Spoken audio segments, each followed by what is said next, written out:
Yeah.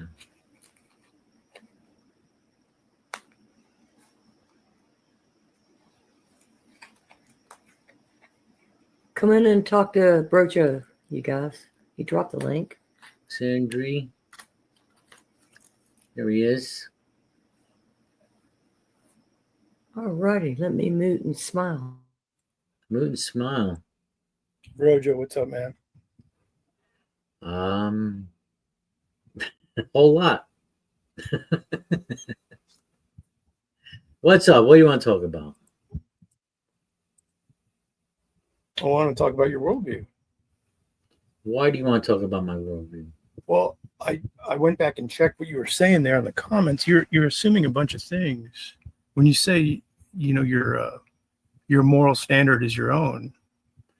Well, I want to get into that, what that actually entails. Why? Because when you speak and you make proclamations, when you make arguments. Well, why do you care? Well, I'm telling you, hold on. When someone speaks, has a discussion, makes arguments and so forth, there's always an ethical component entailed. They're bringing information into the conversation, saying, you know, you ought to listen to me. You should hear what I'm saying. It's implied within the speech. Okay. Does that make sense to you?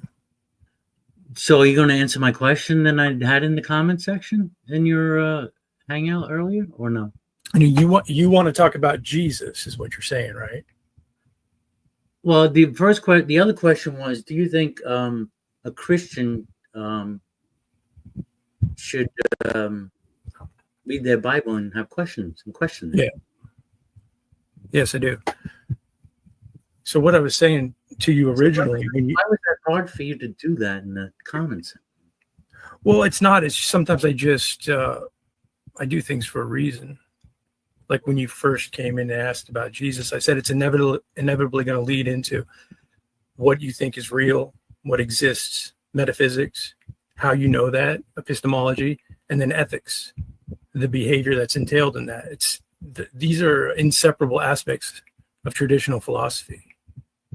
So typically when I talk to an unbeliever, I get into philosophy. I don't just go into theology and let them open up the Bible and point, what about this? What about that?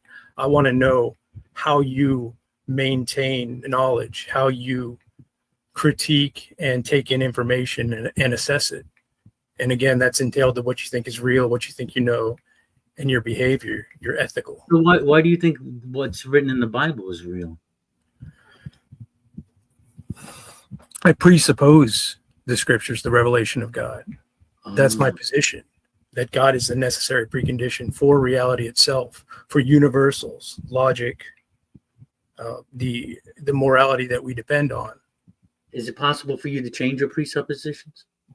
Yeah, I mean, that's my ultimate presupposition. Like the way I would navigate a conversation with an unbeliever or someone who claims there's a different God is I would get into, you know, relations, things we can agree on, like what is objectively real. Do you think laws of logic exist, for instance? You know, things like that, so we can start a conversation. Okay. Do you think the laws of logic exist? The laws of logic?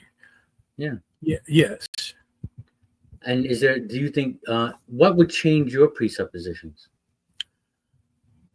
Well, I don't know if I can answer that. Well, if your presupposition is that the Bible is true and accurate and reflects reality, if that was shown not to be the case, wouldn't you have to change your presupposition? In a sense, yeah. I mean, right. If come to a different conclusion, but I'm presupposing God as the creator of all reality, all that's real. The God of the Bible. Of course. Well, that's circular now. The Christian, yes, all worldviews are circular at a fundamental level. That's why I want to get into your worldview. I can show you things like that. I can show you that your own. But we're in the same position then. I can show you that your own. We're both in the same spot then. Well, I understand the claim, but what I was going to say is I can show you how your own worldview is circular, and then so is yours. What I would drive to is what your ultimate authority is, because you have to have a unifying factor in your worldview. some ultimate authority. Your ultimate authority is the Bible. Well, it's God. The scriptures are only. Well, wait. Well, see, here's the problem I have here. It's the God that is described in the Bible. Well, in two different testaments too. You have, in a sense, two different gods. So it's the Bible. You get the idea from the Bible that this is the God that you presuppose is only written about by men in a Bible. Yeah, I understand. Okay. The thing about it is what this comes down to, because I've done this, multiple times, multiple ways with multiple people. Can I finish? Yeah, go ahead. No, I'm agreeing. Yeah, what this comes down to is, if you're not going to agree with me that God is the necessary precondition for all of reality, for universals like logic and morality that we depend on, if you disagree with that, you're automatically going to be in a position that's going to need to make a case against that. Or you agree with me. Well, I'm a pantheist, so my presupposition is that the universe always existed and that the universe is divine. And if you want to call that God, I don't like the word God, but so that is the precondition for everything to come. Well, okay. A pantheist is fairly easy to deal with, because when we get into what you just said is in the realm of metaphysics, like all that exists, the nature of being. So where you go next is you go into epistemology. Like, how do you have knowledge of this?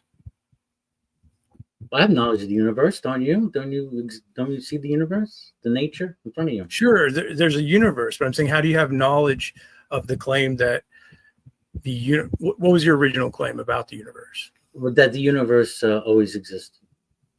Yeah, how do you have knowledge of that? I presuppose it. Okay, so you presuppose the universe always existed, and then you go to the point of saying the universe answers what? Well, everything emerged from the universe. Well, it's the source of everything. Yeah. Saying like there's a universe and it's the source of everything. It doesn't get you to knowledge. It doesn't get you to what is right and what is wrong. Knowledge is just something that we obtain from our brains. From your brain. Yeah, that's what knowledge is. The things that you're learning is come through your brain, your mind. Now whether these things exist outside if you're going to take all humans away, is this the question now? If I take well, in a sense, I was going to move. That's a good point. I was going to move to what we agree on, like the laws of logic existing. They would exist without humans. We're calling that an objective truth, or you have a different. Yeah, that's a tough one. Yeah, I don't know, because that's something. I could say it's a construct of the mind of us, of our minds, and then they have to exist to get that. So I don't know. Well, what I would say to that is, if you're saying the laws of logic are a construct of your mind, is that right? Well, it's like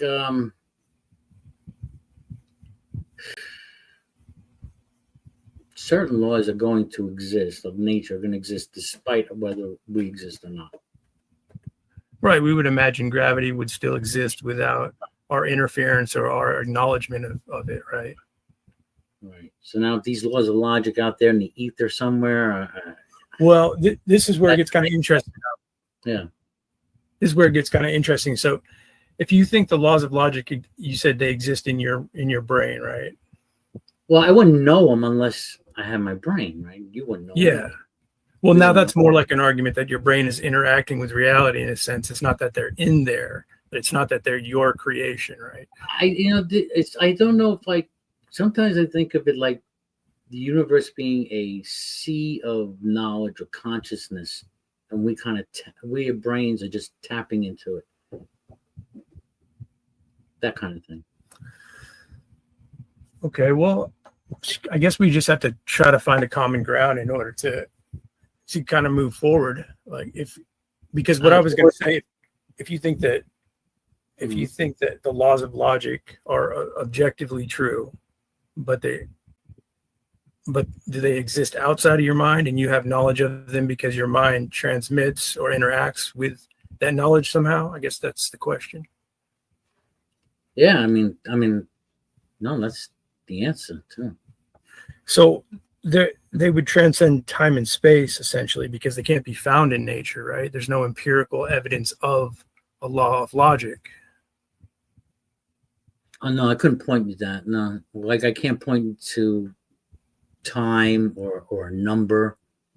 Right. Number theory, time. Yeah. So now you're kind of getting into transcendental categories of causality, time, meaning, things that we utilize constantly. Inevitably, we presuppose, but they don't seem to exist in reality, at least not in a physical sense.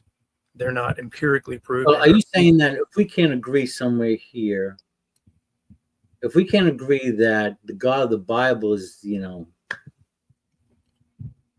preconditioned for everything, then we cannot have a conversation? Well, we're having a conversation, though. It's not. I don't know what when you mean move forward. What do you mean by that?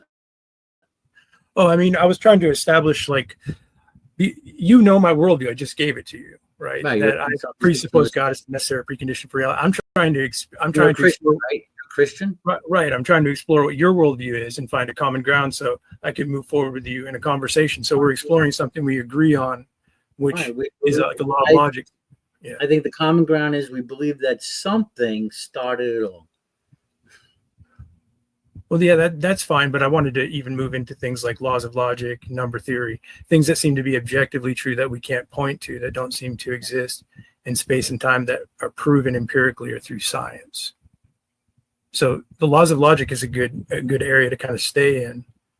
And what I was going to ask you is, if you can't point to it or prove it through science or any sort of natural means, empirical means, then in your worldview, it seems you have an immaterial realm and a material realm. Is that the case?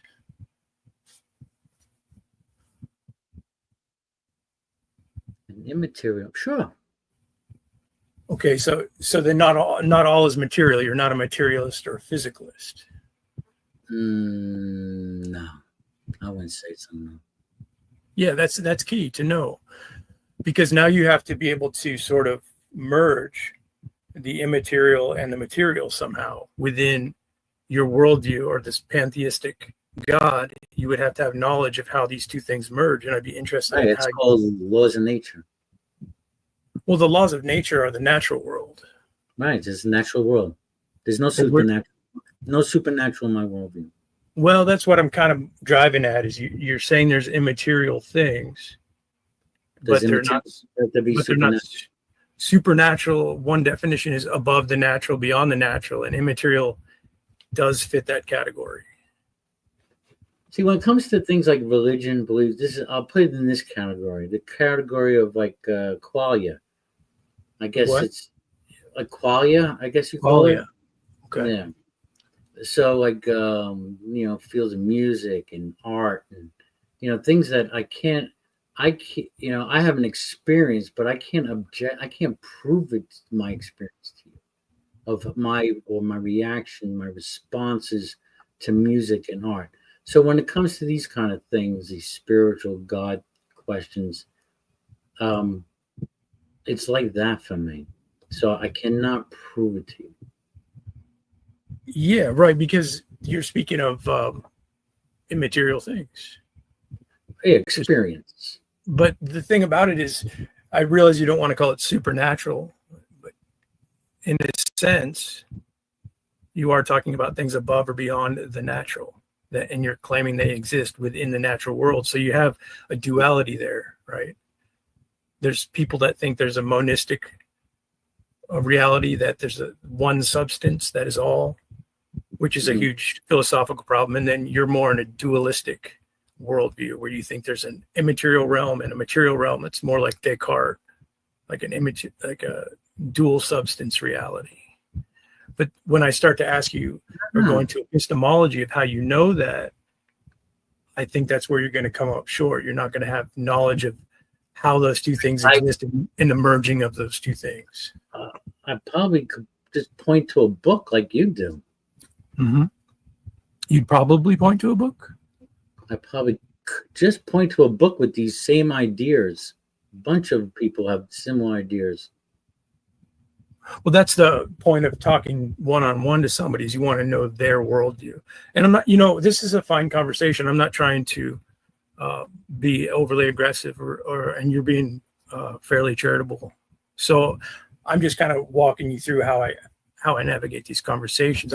You're at a point where you need to fuse the immaterial realm that you claim to believe in. And I don't know how you'd be able to do that. Meditation. You laugh. Well, I mean, meditation is going to be a practice that you use that I grant that it would give you. How do you do it? Some ideas, but I mean. How do you do it? Well, I presuppose the scriptures, which speak of a spiritual immaterial realm to begin with. So when I'm asking you where you go and how essentially, I think you stand. Aren't on you shaky, essentially saying I don't know? I think you stand on shaky. Don't you? You you've been challenged a number of times when it comes to the Bible. All right. Well, I don't really get into the Bible study with unbelievers. I leave that aside for believers, because when we're building common ground right now. This is the problem, JG, because you let want me to. finish. Let me finish. No, I'm not gonna let you finish. But you want to question my worldview, and you want to shake up my worldview, but you don't want to answer any questions about your worldview. Well, I've given you my worldview, and we seem to be finding your. You don't want to answer any questions I might have for the foundation for your worldview, because I don't share your worldview. Therefore, in your mind, you don't think I can understand the scripture. No, I think you can understand the scriptures to a degree. What I'm saying to you is I'm establishing my worldview. I'm saying God is the necessary precondition for reality. Based on the Bible. Absolutely. Based on the Bible. The only thing that you based it on. How do you know that? You know because of the Bible. The argument is to the impossibility of the contrary. So you're in a position of No. You don't stand here, Jay. You got to let me kind of finish here, right? I'm not going to let you finish, because I already. You're not going to let me finish. I don't have all the answers for you, but I want to know. Yeah, right. To answer any questions about the foundation for your worldview. I've given you my worldview. You seem to be. Are you willing to answer any questions about the foundation of your worldview? I have. I mean, sure. But what I'm trying to do with you is. Are you willing to answer questions about the foundation of your worldview? You know, Brojo, what you're doing here is commonly known as we started to explore your worldview a little bit, and you realize that you can't merge. I think I. Now you're interrupted. No. I think I gave you enough information. I answered enough questions. No, you didn't, though. That's what I'm saying. I don't know where else you want to go. Well, what I'm saying to you is you let me at least get there with you. It's more than most people. But I was showing you that you have a incoherent worldview. You have a material realm. And let me finish, please. Why do you keep interrupting, Brojo? I'm just saying, in your opinion. You're making. Well, isn't that self-evident? I'm the one talking. An assertion. So you need to interrupt me to say that this is my opinion and assertion while I'm giving an assertion. Yeah. Okay. Can I finish now? I'll give you a minute. What I'm saying is, as we explore your worldview, it seems there's a material and immaterial realm. There's a reason I wanted to go there with you, because when we point that out, now we're in the domain of epistemology. Like, how do you know that? How do you fuse the immaterial realm? I've already asked and answered. You said meditation, right? Meditation experience. Well, the experience is you in the world. The meditation is you thinking about the world. It doesn't give you any answers or any knowledge of how you fuse the immaterial and material. It's a non-answer. It's very intuitive. It's still a non-answer, though. You don't. Sorry, it doesn't satisfy you, but that's it. Just like probably a lot of your answers are not going to satisfy me. Yeah, but that doesn't. It still doesn't answer. You're just saying things. I don't know what else you want from me. I don't really want anything else. I mean, that's as far as I really need.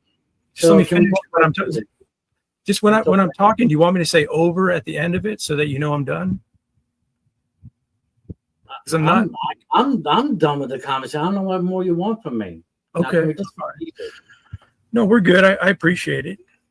All You right. can come. We can talk again if you want to. You can think about those things. I'll think about what you said. Can we talk about Jesus? Yeah, I think maybe we can get there once you start fusing why there's an immaterial and material realm. You don't want to answer any questions about Jesus right now.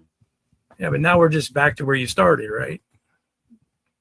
Do I told you are when you asked about want- Jesus that I was going to get into your worldview and to see if it made sense. I went through my worldview. Are you willing to answer any questions about Jesus? What I'm saying, so what I'll say to you next is you have a worldview that you can't even put together fundamentally or coherently. And you want to go one more time, JJ. interrupting, dude. One more time, JJ. Do you want to take questions about Jesus? So you're just going back to your original. All right, thing. have a good day, JJ. Have a good day, JJ. Are you going to kick me or are you asking me to When you leave? come back, when you want to talk about Jesus, you're more than welcome to come back. See you later. See, this is what is going to get done. It's going to go nowhere. He's just going to try to get me to come and want to talk